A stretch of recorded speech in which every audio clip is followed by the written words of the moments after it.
Married for 10 years, my wife Mary has called me a useless man for 10 years. Even though I earn $500,000 a year, she still calls me useless. The reason is, my younger brother John, who only graduated from middle school and is idle, earns $1 million a year. I build 2 floors, he builds 4 floors. I buy an A4, he buys an A8. I had an accident and became paralyzed from the waist down. On the day I received a $5 million insurance payout, my brother John won a $10 million jackpot. My wife Mary held my brother John's hand and came to my bedside. George, you useless man, you only know how to waste money while alive. I'm pregnant with John's child. You have no right to be the father of my child. After you die, John will take good care of me. I stared wide-eyed, incredulous at my wife Mary, who looked completely justified. My brother John smiled slyly and leaned close to my ear. George, thank you for the $15 million. I looked at him puzzled.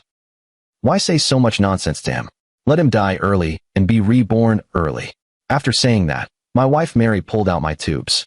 When I opened my eyes again, I was back 10 years ago, on the day Mary and I were set up on a blind date. I don't want him, I want John.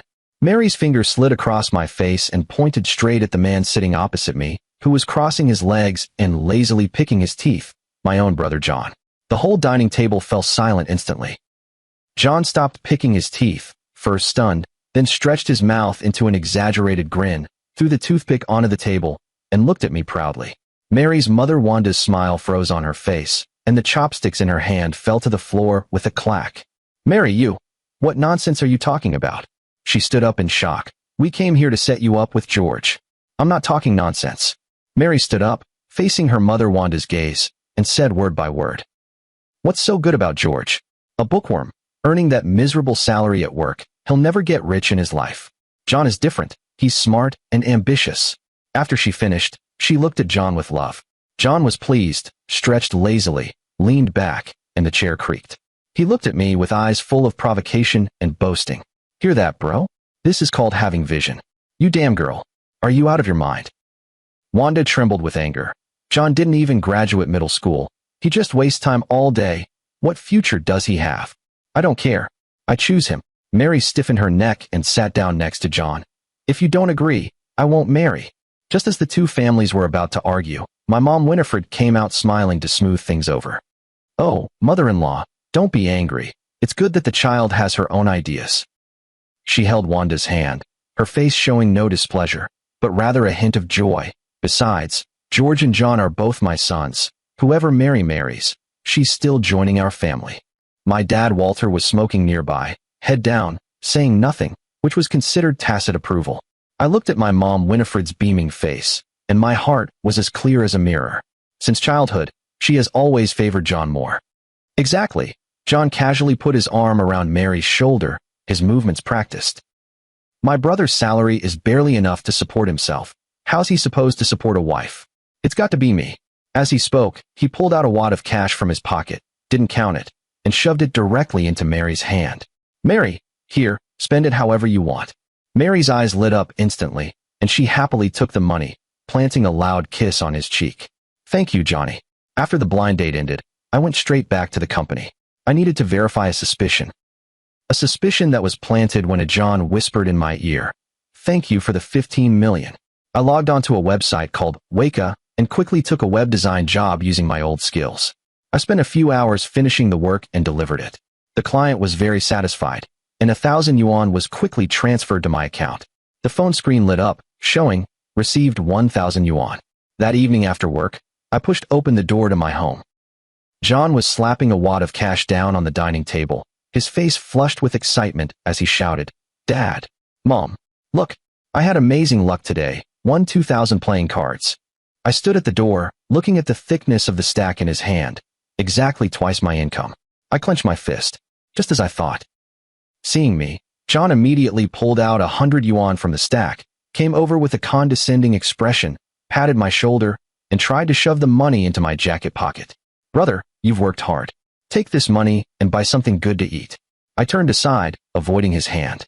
His hand froze midair, and the smile on his face stiffened. Mary was sitting beside him, clutching the money he had just won, looking at me like I was an idiot, a hint of mockery at the corner of her mouth. I ignored them and went straight back to my room, closing the door behind me. Outside, I heard John muttering in dissatisfaction. TCH, ungrateful. Who are you trying to impress with your pride? Then came my mom Winifred's voice. Don't mind him. He's just that bookworm type who's gone silly from studying too much. Here, John, have this chicken leg. I lay on the bed, staring at the ceiling. One suspicion was confirmed, but there was still a doubt. What if I lost money? Would he lose money too? The next day, I withdrew 500 yuan in cash from my bank card. This was all the liquid funds I had left. I bought a few steamed buns, hid the money inside, and found Granny Lewis rummaging through the trash. She supported herself and her granddaughter by scavenging.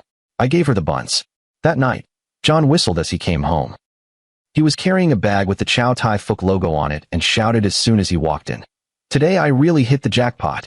Walking down the street, I actually found a wallet with exactly 1,000 yuan inside. The owner must be an idiot. No ID or bank cards. Just the money. As he spoke, he handed the bag to Mary.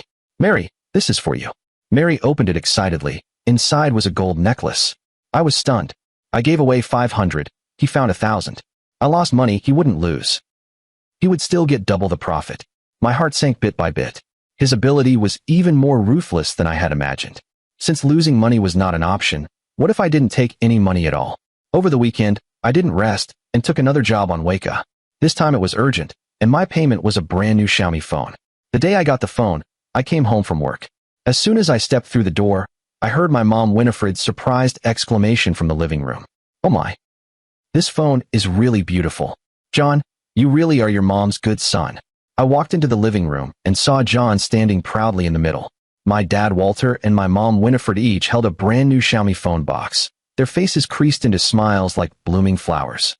Mary was also snuggled up next to John, her eyes full of admiration. Dad, Mom, John raised his voice deliberately when he saw me. You should have changed those old phones ages ago.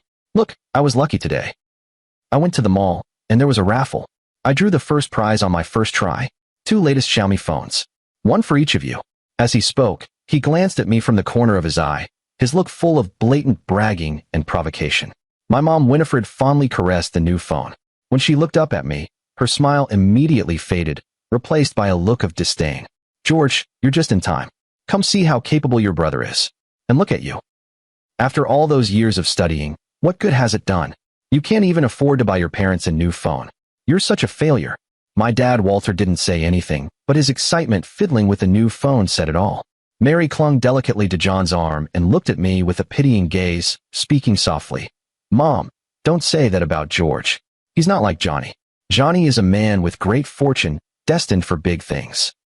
George, well, it's good enough if he just lives an honest life. Her words were ostensibly comforting, but every sentence stabbed at my heart. Saying I should just live an honest life was basically saying I was good for nothing my whole life. Exactly, John laughed loudly, pulling Mary close and kissing her on the cheek. Mary's right. My brother is suited for a stable life. When it comes to making money, you have to look to me. Looking at his smug face, I finally understood. Whether it was cash, found money, or physical rewards, whenever I generated value on my side, he would receive double the equivalent on his side in a way that seemed reasonable. This was an unbreakable, one-sided blood-sucking channel that funneled benefits to him, and I was the one being drained. I couldn't give him money or things anymore. Not a single cent. In the following days, John didn't bring home any good luck as usual. He lost a few hundred yuan playing cards and came home with a sour face. Mary wanted him to go shopping with her, but he snapped at her impatiently. Shop, shop, shop. Shopping's not free. I'm having bad luck today. Leave me alone. The house stayed in this low-pressure mood for several days. Until payday, when I got my salary of 8,000. That day, John won 16,000 yuan and immediately dragged Mary to the biggest mall in the city. When they came back at night, Mary was carrying big bags and wearing a flashy gold necklace around her neck, her smile dazzlingly bright. John had changed into a full set of designer clothes. He came up to me, pulled 200 yuan out of his pocket, and threw it on my desk. Bro, you dress like a beggar every day. Here, take this money and buy some new clothes. He lifted his chin high, his eyes full of contempt. Don't keep relying on that dead-end salary. A man has to use his brain to make money. Mary linked her arm with his, looking at me with the posture of a victor, and said coquettishly, Johnny, don't mind him. What does that bookworm know? Let's go back to the room quickly. I want to show you the new pajamas I bought. I looked at the 2 bills on the table and slowly clenched my fists. My nails dug deep into my flesh. Blood seeped through my fingers, but I didn't feel any pain. No, this can't go on any longer. Every penny I earn will become his capital to humiliate me.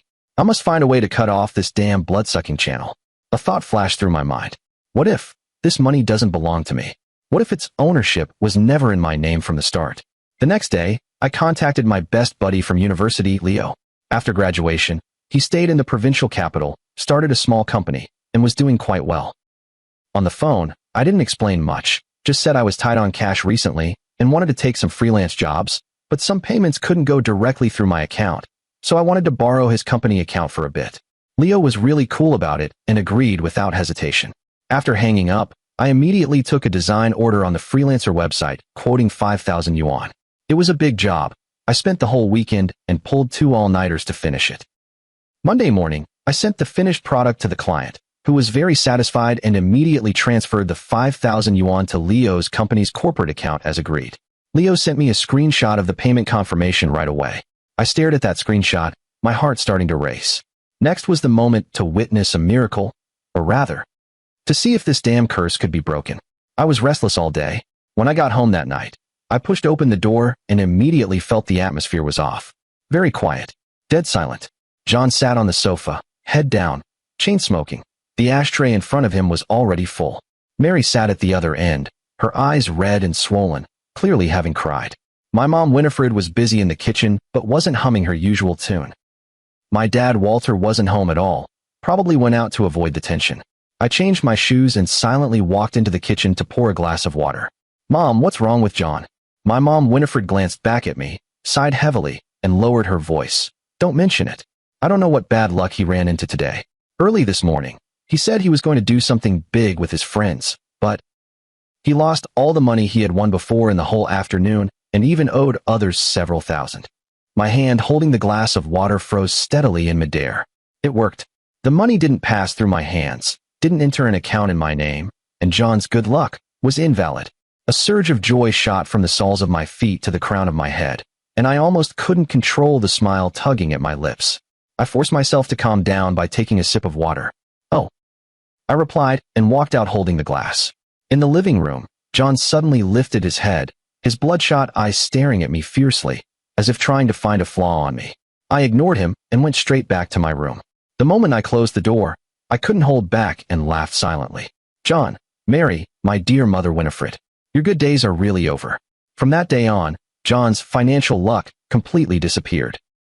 He could no longer win a penny back at the card table, and those friends who used to revolve around him began to avoid him. He became more and more irritable, pacing back and forth at home every day, throwing things and cursing. At first, Mary would comfort him, but later it turned into endless arguments. John, can you get your act together or not? You haven't given me this month's living expenses yet. Shut the hell up. I'm annoyed. All you ever think about is money, money, money. Can't you live without money? What am I following you for? Just because you're smart enough to make money? And now, you're not even as good as your brother. At least he still has a few thousand yuan salary every month. How dare you compare me to him? Believe it or not, I'll slap you. The quarrels at home became the most familiar background music after I got off work every day. My mom, Winifred, watching John grow more and more depressed, became extremely anxious and started venting all her anger on me. George, look at your brother. Are you happy with how he is now? Don't you want him to fail? At the dinner table, she slammed her chopsticks and pointed at me, scolding. I said nothing, just quietly ate. I'm talking to you. Are you mute? If he's no good, what does that have to do with me? I finally looked up and calmly stared at her. How does it have nothing to do with you? If you weren't so stingy and gave your salary to your brother as capital, would he be like this now? You're a selfish ghost, an ungrateful wretch. I put down my chopsticks and looked at the woman I had called mom for over 20 years, Winifred. You're right. I nodded. I am a selfish ghost. After saying that, I stood up and walked back to my room. Behind me were my mom Winifred's furious curses and the sound of plates breaking. I knew this was only the beginning. To drive them completely crazy, I needed a fire. And that fire, I was already prepared. The next day, I submitted my resignation letter to the company. What? You quit? My mom Winifred trembled with anger and raised her hand to slap me. I tilted my head and dodged. George, are you crazy? She was even angrier that she missed me. The family needs money right now. Your brother is still counting on your salary to get by, and you quit your job? Are you trying to kill us all? Why should I give my salary to him to get by? I looked at her coldly. You. She was so stunned she couldn't speak. John rushed over. He grabbed my collar, his eyes bloodshot. George, are you doing this on purpose? You see I have no money, and you quit your job, not wanting to bring a single cent home. Is that it? Yes. I looked him straight in the eyes and calmly said one word. That word was like a drop of water falling into a pot of hot oil. John exploded. He raised his fist and smashed it into my face. The corner of my mouth instantly split, and a rusty taste spread in my mouth.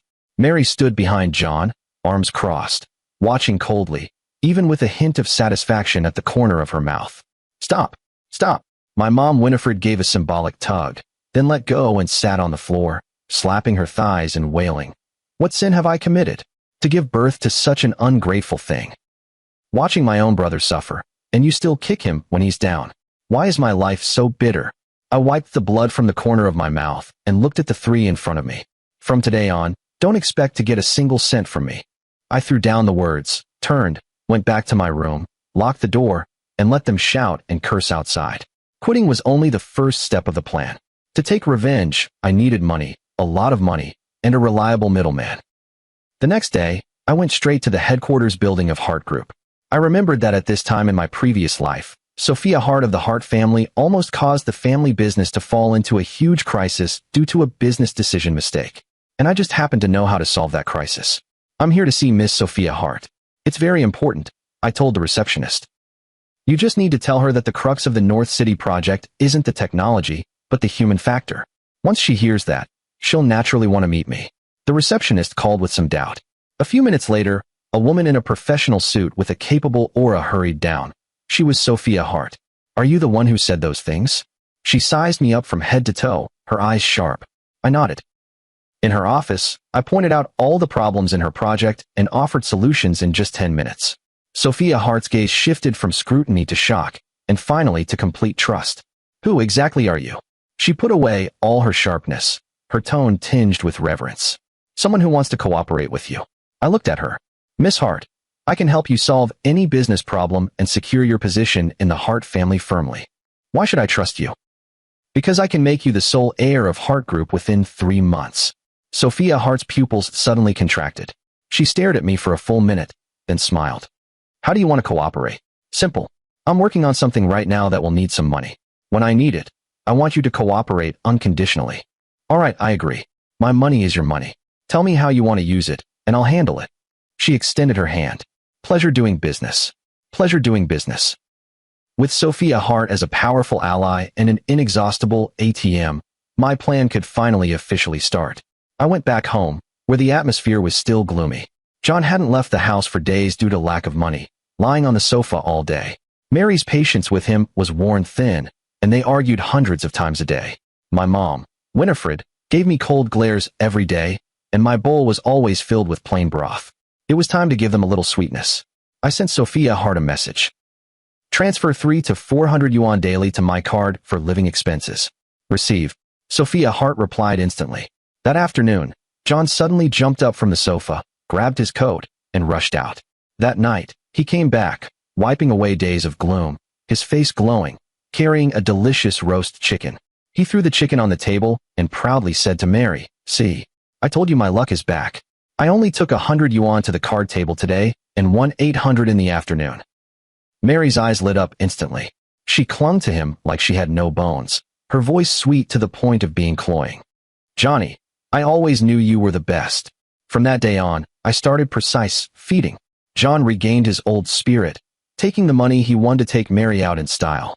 Buying new clothes one day, having a big meal the next, the atmosphere at home became harmonious again, thanks to the extra few hundred yuan every day. Mary started fawning over my brother again, calling him Johnny, sweetly, as if her words were dripping with honey. My mom, Winifred, also began treating John as the pillar of the family once more, cooking delicious meals for him every day in different ways. The look she gave me was full of contempt and disdain. "George, look at your brother, then look at you." She slammed a plate of braised pork onto the table with a bang, deliberately pushing it in front of John. "Both born from me, but why is there such a huge difference in how you turned out? One just lies around at home, and even has the god of wealth feeding him, while the other reads so much but can't even get a job. Just a useless waste. John laughed heartily at this. He picked up the biggest piece of meat and stuffed it into Mary's mouth, then pointed at me with his greasy fingers. Mom, don't say that. My brother isn't useless. He's just stably hopeless. Ha ha ha. Mary giggled at his joke, looking at me with a gaze full of pity and superiority. I said nothing, just lowered my head and ate the few stalks of greens in my bowl. This kind of life went on for half a month. Through the bug, I could clearly hear John's ambition swelling with each small win day after day. Damn, winning just a few $100 a day, what's that good for? At night, I heard him complain to Mary. If only I could hit a big one. The time had come. I sent Sophia Hart a second message. Starting tomorrow, increase the daily limit to 1,000. The next day, John came back having won 2,000. He was ecstatic and immediately dragged Mary to a jewelry store, buying her a gold bracelet worth over 1,000. When they returned, he deliberately waved Mary's hand with the gold bracelet in front of me. Bro, look, doesn't Mary look good wearing this? Too bad you don't even have a decent job. Otherwise you could buy something nice for your future sister-in-law too. Mary happily snuggled in his arms, stroking the gold chain on her wrist, glancing at me out of the corner of her eye with an expression that seemed to say, "Look, this is the life you'll never be able to give me." I looked at them expressionlessly. In the days that followed, I began to steadily increase the feeding amount. 5,000, 10,000. John's luck with money got better and better, and the amount he won back grew larger. He was no longer satisfied with small poker tables and started frequenting more upscale casinos. He was completely carried away. He and Mary lived a life of extravagance, and he even rented a high-end apartment outside, only coming home once every 10 or 15 days. Every time he came back, it was to show off. Show off Mary's new bag, show off the new watch on his wrist. And my mom, Winifred, not only didn't care, but was proud, boasting to all the relatives about how capable and good at making money my brother was. The house had completely become their stage for flaunting wealth. I continued silently playing the role of the useless older brother. Until that day, through the bug, I overheard a crucial conversation. "Johnny, you're winning this much every day now. Why don't we play bigger?" It was Mary's voice. "How do we play bigger?" "I heard there's an underground casino in North City that plays really big. One hand can win or lose tens of thousands. Your luck is so good. If you go there, you could win hundreds of thousands a day, right?" Mary's voice was full of temptation. I had to push him one more step. That night, I sent Sophia Hart new instructions. For the next few days, increase by 200,000 daily. The next night, John didn't come back. On the third day, he still hadn't returned. It wasn't until the afternoon of the fourth day that a brand new Audi A8 arrogantly pulled up in front of our house.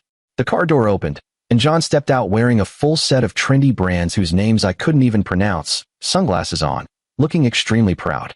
He walked around to the passenger side and, like a gentleman, opened the door. Mary, dressed in fur and carrying an Hermes bag, stepped out gracefully like a noble woman. Behind them followed several cars, and a group of subordinates bowed and nodded respectfully as they got out. "Brother John, you're amazing. Brother John, from now on, the brothers will follow you." My mom, Winifred, heard the commotion and ran out like the wind. Seeing the scene before her, she was so excited she could barely speak. John, you. What is this, Mom?" John took off his sunglasses and casually tossed them to one of the subordinates beside him. He pulled a bank card from his pocket and handed it to my mom, Winifred. "There's 500,000 in here. You and Dad can spend it however you want. The password is 6/8. Then, without even glancing at me, he put his arm around Mary and, surrounded by the crowd, walked into the house. Mary lined up over a dozen newly bought lipsticks on the table, picked one up, and slowly applied it while looking in the mirror. Then she glanced at me and said to a female companion beside her, "Sigh, how did I get so lucky? My husband is a walking money tree. Unlike some people who've read so many books but can't even earn enough to buy me a lipstick. Pathetic." Everyone burst out laughing. John sat on the sofa like a big shot. He pulled out a thick wad of cash from an exquisite leather wallet and threw it at my feet, his attitude like he was shooing away a beggar. "Bro, thanks for watching the house lately. Take this money and buy some cigarettes. Don't keep frowning all day. It's bad luck." He paused, then added, "Oh, I forgot. You don't smoke. Then use it to buy some books to read. After all, that's all you're good for." My mom, Winifred, laughed so hard she couldn't close her mouth. She looked at me with utter disdain, as if I was the one who had embarrassed her. I didn't move or say a word. I just quietly watched their performance. The party lasted until late at night. After everyone left, I overheard John and Mary's conversation in the room through a bug. "Johnny, you're incredible. 3 days. Just 3 days. You won nearly 2 million. Mary's voice was full of admiration. "That's nothing." John's voice was arrogantly extreme. "I feel like the gambling god has possessed me. Tomorrow, I'm going to take down that place. Let them know who the real gambling god is. How much capital will you need? What's there to fear? I'll throw down these 2 million, and tomorrow it'll turn into 4 million, 5 million. I lay in the dark, a smirk curling on my lips. I took out my phone and sent Sophia Hart the final command. "Stop all transfers." The next day, John drove his A8, full of confidence, to the underground casino in North City. A few days later, just before dawn, our door was slammed loudly with bang bang bang. I opened the door to find several burly men with fierce faces standing there. They shoved me aside and rushed in. The bald leader waved an IOU in front of my mom, Winifred. "Where's John? Tell him to get out here.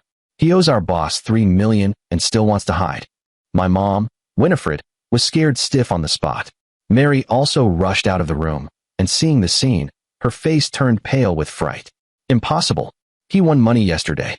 He's so lucky. How could he lose?" she screamed. "Lucky?" The bald man sneered coldly. "Damn it. He lost everything down to his underwear yesterday. If he hadn't been driving an A8, do you think the boss would have lent him 3 million to try to win it back? Hurry up and call someone. Otherwise, we'll chop off his hands." Mary's legs went weak, and she collapsed to the ground. The house was in complete chaos. My mom, Winifred, was crying loudly. Mary was distraught, and my dad, Walter, was pacing anxiously. At that moment, my phone rang. It was an unknown number. I answered and put it on speaker. "Brother, save me, save me." On the other end, John's voice was trembling with tears and fear. "They're going to chop off my hands. Brother, you have to come save me." "Where are you?" I asked. I'm at the abandoned cement factory in the west of the city." "Brother, you have to save me. Didn't you work at a big company? Get them to lend me money. Any amount. As long as you save me, I'll give you half of the money I win from now on." He was still dreaming of getting rich. I hung up. My mom, Winifred, and Mary, as if clutching the last straw, immediately rushed over. "George, you heard him. Hurry. Go save your brother. George, I beg you. If you save Johnny, I'll treat you well from now on too." I looked at their faces twisted by fear and slowly shook my head. "I have no money. You can borrow. Don't you know people at Heart Group?" My mom, Winifred, screamed. "Why should I go into a lifetime of debt for a gambler?" I retorted. He's not a gambler. He's just unlucky." Mary still defended him. "Unlucky?" I laughed, looking at her. "Mary, do you really think there's such a thing as luck out of thin air in this world?" My words were like a bucket of cold water poured over Mary and my mom, Winifred. They froze, staring at me with eyes full of doubt and fear. They seemed to realize something, but didn't dare to believe it. At that moment, the phone rang again. My mom, Winifred, answered with trembling hands. "Where is he? If you don't come soon, we'll take matters into our own hands." No. Big brother. We're figuring something out right now. Right away." My mom, Winifred, pleaded humbly. After hanging up, she looked like she had aged 10 years in an instant. In the end, my parents, Walter and Winifred, took the last few tens of thousands in savings and hurried to the abandoned cement factory. I knew he wouldn't die. Those loan sharks wanted money, not a life. Sure enough, by nightfall, John was brought back by my parents, Walter and Winifred. He was covered in wounds, bruised and battered, limping as he walked, and his designer clothes were dirty and torn. As soon as he entered and saw me sitting on the sofa, a hateful glare instantly flared in his eyes. He broke free from my parents, Walter and Winifred, limped over to me, and shouted, "George, was it you? Was it you who did this?" I lifted my eyelids and looked at him. "What the hell am I doing? My luck. You ruined my luck. Isn't that right?" He seemed insane, his logic unraveling. "You're jealous of me. You can't stand to see me do well. So you use some method to harm me." "John," my dad, Walter, shouted angrily, stepping forward to grab him. "You're crazy. Why are you talking nonsense? Hurry up and think about how to pay back the money." Mentioning money, John finally calmed down, but the fear in his eyes resurfaced. They want me to pay 5 million within a month." His voice trembled. "Principal and interest. Otherwise they'll take my life. 5 million. That number was like a huge stone pressing down on their hearts. My mom Winifred immediately broke down and collapsed to the ground in tears. Oh my God, what are we going to do? Where can we get so much money? The house fell into a desperate silence again. John was like a pile of rotten flesh with its bones pulled out, slumped on the sofa, his eyes vacant. Mary sat beside him, constantly biting her nails, her face drained of color. The next few days, the house was eerily quiet. They no longer argued or spoke harshly to me. The three of them always huddled together behind closed doors, whispering. Whenever I approached, they would immediately stop talking and look at me with strange eyes. I knew they were plotting something. Through a bug, every word of their conspiracy was transmitted into my ears without missing a single word. No, selling the house won't be enough, and we can't get that much money anyway. It was my mom Winifred's suppressed voice. What else can we do? Should I really wait for them to chop off my hand? John's voice was desperate and resentful. It's all George's fault. If he hadn't suddenly quit, would we be in such a passive position? Then, silence. I actually have an idea. Mary's voice came softly, with a hint of cruelty. But I don't know if you dare. What idea? Hurry up and tell us. Insurance. Mary spat out the two words. High-value accident insurance. I've checked it out. For someone like George, in his 20s, unemployed, healthy, he's the perfect candidate for insurance. If he has an accident, like falling from a height and becoming a vegetable or paralyzed, the insurance company will pay out $5 million in one lump sum. The room was deathly silent. I could hear John and my mom Winifred breathing heavily. This is illegal. My mom Winifred's voice trembled. Mom, John's voice sharpened.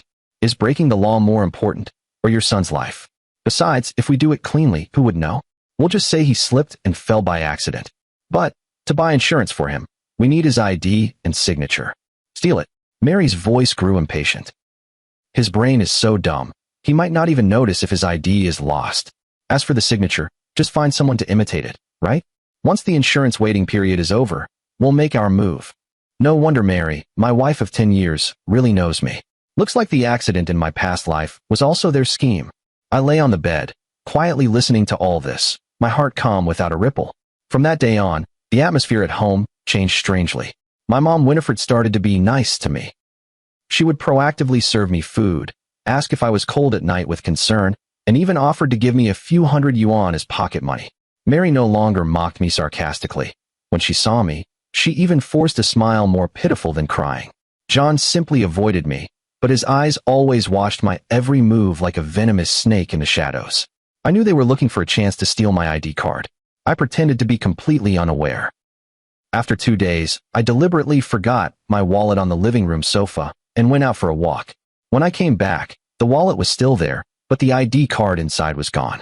A few days later, I received a message from Sophia Hart. They used your information to purchase a total of $5 million in accident insurance from 3 different insurance companies. I have saved all the insurance records and evidence of forged signatures. The insurance will take effect in 15 days. Got it. I replied with 2 words. 15 days passed quickly. That day, John took the initiative to find me. He wore a sincere smile on his face and even handed me a cigarette. Bro, sorry, I was immature before. He lit the cigarette for me, lowering his posture. I know you're unemployed and upset right now. Just so happens, I have a friend who started a small company at a construction site in the west side of town. He wants a trustworthy, educated person to help manage the accounts. Want to give it a try? The pay isn't high, but it's easy work. The abandoned cement factory in the west side of town. I sneered inwardly, but showed a humbled and grateful expression on my face. Really? That's great. I was just worried about not finding a job. All right. I told him, you'll go see him tomorrow afternoon. John's eyes flashed a barely noticeable gleam of joy when he saw I took the bait. The next afternoon, I arrived at the abandoned cement factory according to the address he gave me. The place was deserted, with only a few unfinished buildings that looked like dark, gaping mouths under the sunset. I dialed the number John's friend gave me. The phone rang for a long time before being answered. Hello? George, you're here? Sorry, something came up last minute. Go wait for me on the rooftop of Building 3. I'll be there soon. Okay. I hung up, looked up at the unfinished building with no safety measures, and climbed up step by step. The wind was strong on the rooftop, making my clothes flutter noisily. I stood at the edge of the rooftop and glanced down.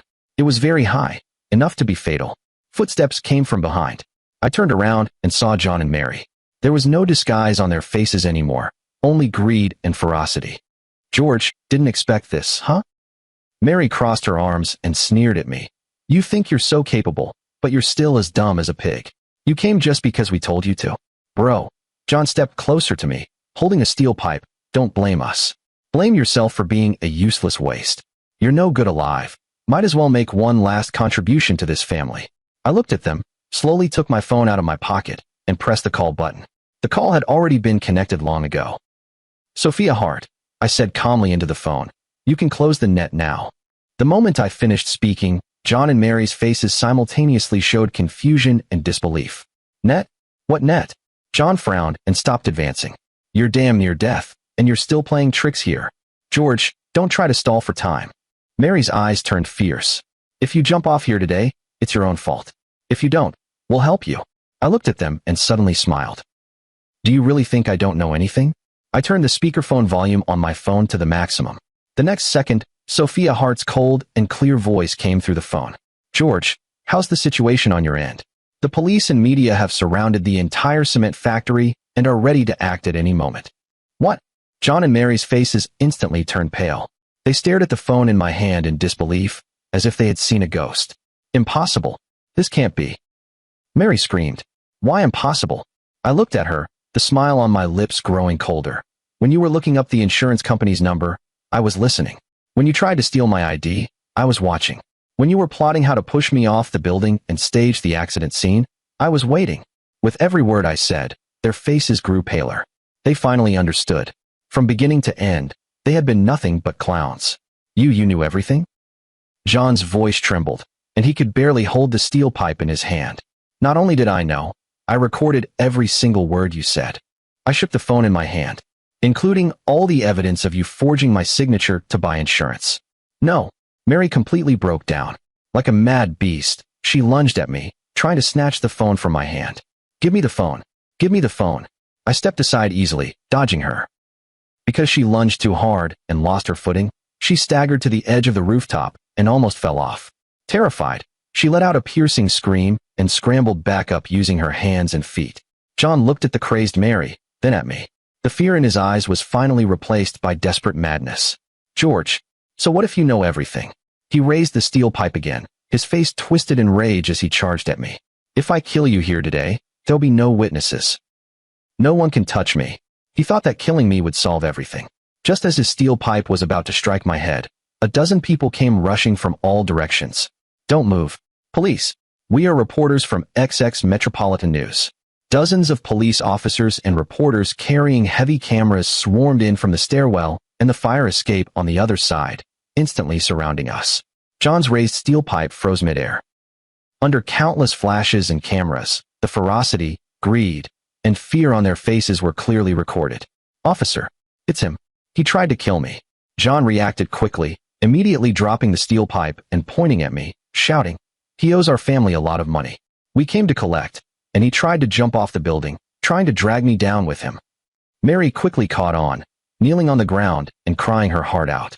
Officer, you have to stand up for us. We're the victims. They were still acting. The lead officer ignored them and walked straight up to me. Mr. George, are you okay? I shook my head. The officer nodded, then turned around and showed John and Mary an arrest warrant. John, Mary, you are now suspected of attempted intentional homicide and insurance fraud.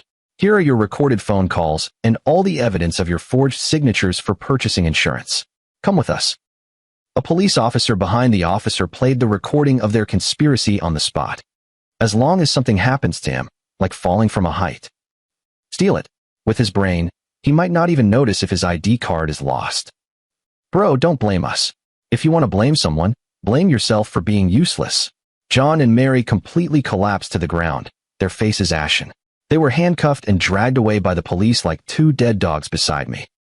As they passed by me, John suddenly mustered all his strength, lifted his head, and stared at me with an extremely resentful look. George, I won't let you go even if I'm a ghost. I looked at him and said nothing. The flashbulbs kept flashing and reporters swarmed, holding microphones in front of me. Mr. George, what do you have to say about the actions of your own brother and fiancé? Mr. George, when did you discover their conspiracy? I didn't answer any questions. I walked through the crowd and went down from the rooftop. Downstairs, Sophia Hart was leaning against a red Ferrari, quietly watching me. "It's over," she said. "Yeah, it's over." She handed me a thick file. "This is the investment I made using the information you provided during this period. Congratulations, Mr. George, you are now a billionaire." The next day, John and Mary's misdeeds made the front page of every newspaper. My mother, Winifred, was also summoned by the police for suspected involvement in the plot. They were completely finished. On another page of the financial news, there was a report about Hart Group and the rising investor George joining forces to build a business empire. I looked at the newspaper, expression calm. Sophia Hart came to my side and handed me a cup of coffee. "What are you thinking about?" I shook my head and threw the newspaper into the trash. "Thinking about what to eat tonight." She paused for a moment, then smiled, her smile as bright as the sunshine outside the window. "My treat. Okay,